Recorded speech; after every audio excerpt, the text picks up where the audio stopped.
Hello, fam. Welcome to our today's episode. It's been a long, long time since this face was seen on an episode. But in the meantime, we've been doing a very amazing project. We are having a weekly podcast and we are trying to demystify current events. And today, I'm just going to give you a glimpse of what we discuss on those episodes. It's called Search for Clarity, and I hope you'll be blessed. So, our today's topic, we are going to look at what is God doing right now towards His church, and what should you and me be doing? Okay, what's my duty? What's our duty? Perhaps we could title this episode Our Duty and God's Duty. Now, the framing of this episode, the centerpiece is from Revelation 11:19 to Revelation 15, around verse 5. I know it's when somebody hears of Revelation, they just switch off. But today I'm promising you that it's not going to be a very difficult episode. It's going to be a very easy episode. Okay, so I'll give you just a brief narrative of how this story flows. Now, in Revelation chapter 12, we are presented with an imagery of a woman. So a woman in Ephesians, we are told, husband, love your wife, just like Christ loved his church. So the husband is compared to Christ and the wife to the church.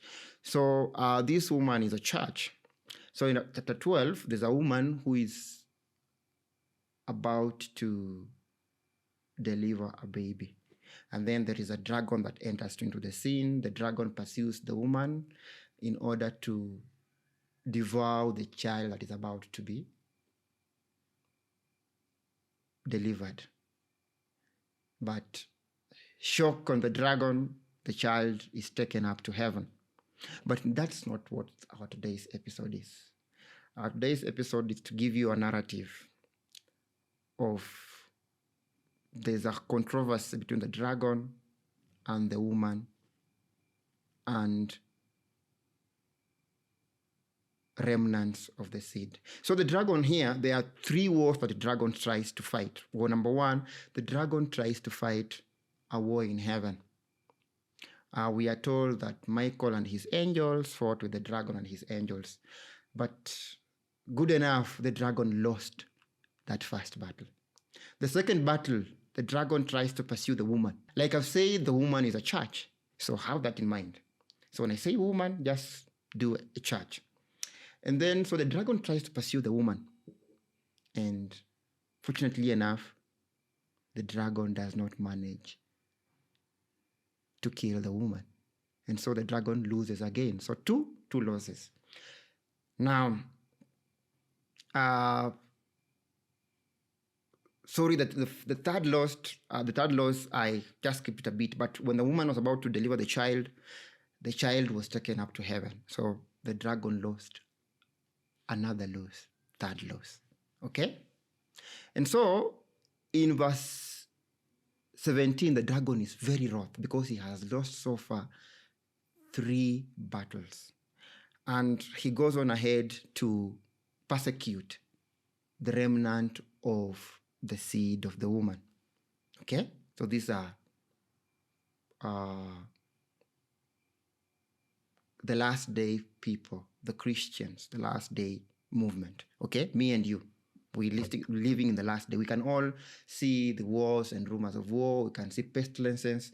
So we can as well say we're the last people. Okay? But now, before the dragon attacks the remnant of the seed, the dragon first needs allies because he has realized in all these 3 battles, he has used one strategy that has failed. And so he seeks allies for the last desperate struggle for my soul and for your soul. And so he raises 2 beasts.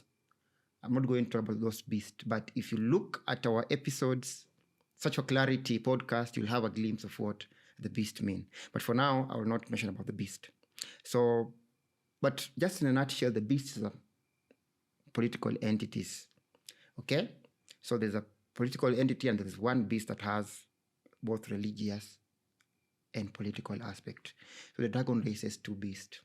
And so when this coalition is ready, we are told in chapter 13, verse 16 to 17, that he goes on to persecute those who do not agree with this coalition. Okay? But now, that story leaves you in a gloom. Okay? So the dragon has been preparing all this while to be able to persecute the remnant of her seed, the Christians, me and you. Have you ever wondered maybe why there are no widespread persecution for Christians right now?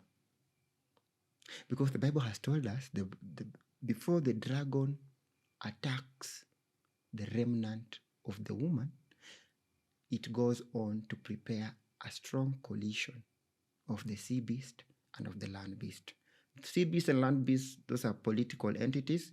The sea beast has a religious aspect. But if you check our podcast, Search for Clarity, you'll have more information about that. Okay, so that's the background of that. Now, the dragon, while the dragon is busy preparing for his coalition, you will ask yourself, what is God doing? What are Christians doing?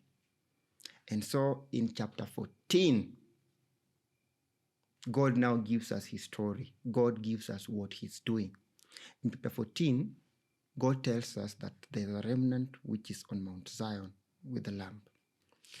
But then, when the dragon is busy preparing his coalition, right now the dragon is busy perfecting his coalition because he wants to go and persecute the remnant of the church. But because the dragon knows that he cannot win it, he has to prepare his allies first. But when the dragon is busy preparing his allies, God is also busy preparing me and you. And so in 14 verse 6, we are told what God is doing. 14 verse 6, the Bible says, "And I saw another angel flying in the midst of heaven, having the everlasting gospel to preach unto them that dwell on the earth, and to every nation and kindred, tongue, and people." Now, the word angel in Greek is angelos, meaning messenger. Okay? And this angel, we are told, is flying in the midst of heaven. Okay? So, few things come here. That this messenger is flying very high above. The midst of heaven is mid-heaven. Like everyone can be, like it's a very high point. You know, in the ancient times, when one wanted to communicate to people, he will go to like a hill and then speaks in a loud voice so that everyone will be able to see them. And so John is using the same language, or God is trying to give us the same language, that this angel is at midst of heaven, meaning that his message can reach, the Bible says, to every nation, kindred, tongue, and people. And so while the dragon is busy preparing his coalition, God is busy preparing everyone from every nation, kindred, tongue, and people. And John doesn't tell us the content of the gospel because by now, when he's writing this, the gospel was well known, that Christ lived, Christ died. Corinthians gives a very clear description of the gospel. And so he doesn't go ahead and write the content of the gospel because it was very well known at that time. And so, brothers and sisters, what I'm trying to give you with all those many words is, as the devil is busy preparing his coalition, God is busy preparing you, preparing me. Okay? And this everlasting gospel goes to every tongue. So what's your duty? Our duty is to be partakers with God in spreading this gospel, because the word angel is messenger. We're supposed to be God's messengers, God's ambassadors, to spread this gospel to every nation, every kindred, and every tongue. So once the devil will be ready with his coalition, and God has already preached, there are three angels here that preaches the gospel. If you read from verse 6 up to verse 12, there are three angels here. So the devil is busy preparing his old union between the dragon, the beast, and the false prophet. God also here, he is busy preparing his people. And so when these two camps will be ready, then we are told we are going to have a clash. And the clash in Revelation 13, from verse 16 to 17, where we are told the devil and his union, they're going to institute a mark, and they're going to start persecuting God's people. But the Bible tells us in chapter 14 that God's people are safe in Mount Zion. So my duty, your duty, is to stand up and spread the gospel. And I just want to tell you that Revelation is not that difficult. It's a very easy book. In fact, the Bible is self-explanatory. There are a lot of symbolism, but if you read carefully, it all makes sense. And so, as we take this duty to go out and prepare the world for a clash, and the good news is we will be safe in Mount Zion. When the devil will have prepared his coalition to come and persecute the people of God, God is also preparing his coalition. And his last desperate attempt to wipe out the people of God, we are told it's not going to work, because the people of God will be safe with Christ in Mount Zion. So you might be passing through challenges. You might be wondering, what is God doing right now? But God is speaking to you today, telling you that he is preparing you for his coming. And so take this into your heart and trust Jesus to always guide you through. Be blessed.